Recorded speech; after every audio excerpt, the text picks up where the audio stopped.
Hi, I'm Nikki, and I'm a prostate cancer nurse practitioner. And here with me is Anthony, who is living with advanced prostate cancer. Thanks for joining us. In this video, we're going to discuss tools for managing life with prostate cancer.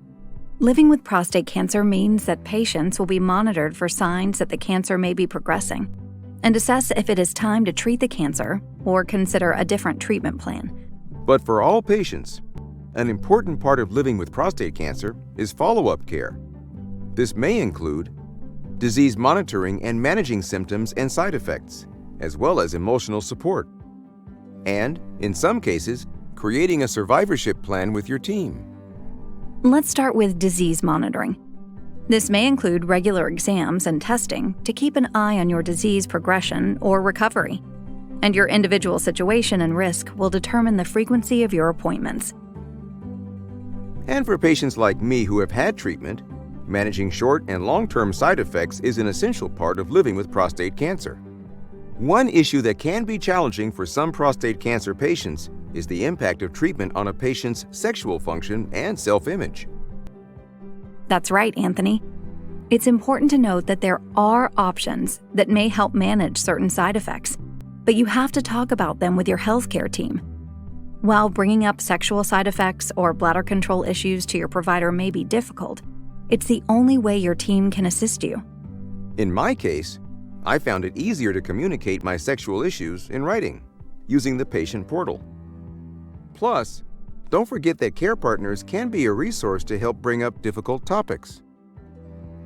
Exactly. Utilize your resources and communicate in a way that you feel most comfortable. And as we mentioned, there can also be emotional side effects for men living with prostate cancer. Patients may feel stressed about their diagnosis or anxious about their cancer returning or progressing. Working with a health professional like a social worker, counselor, therapist, or psychologist may help reduce anxiety and worry. Right. The other approach that really helped me emotionally was participating in a support group. Support groups allow men to meet and interact with others who are living with prostate cancer and provide a platform to share experiences and information. In a support group setting, it may be easier for men to share details that they don't necessarily want to share with loved ones. That's a great point, Anthony.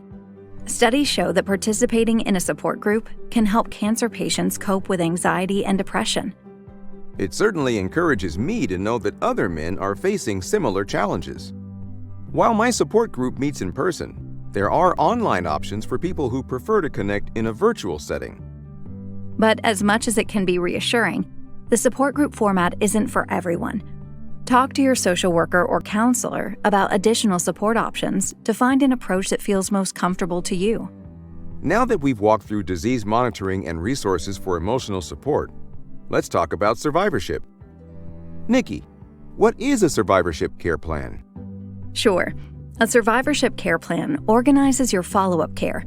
It may include information about the treatment you received, a follow-up schedule for exams and tests, a list of potential symptoms and side effects, and lifestyle recommendations to establish and to maintain healthy habits.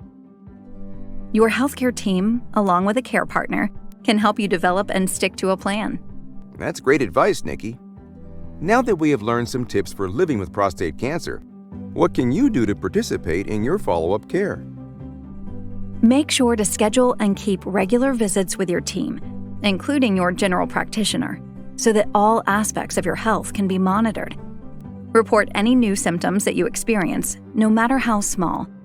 Next, don't hesitate to speak up about lingering side effects, including bladder and sexual side effects, so your team can identify solutions and ask for emotional support and resources.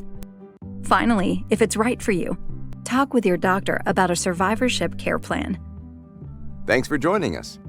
Be sure to download the guide that goes with this video to access the information we discussed. And visit powerfulpatients.org/PC to access more videos with Nikki and me.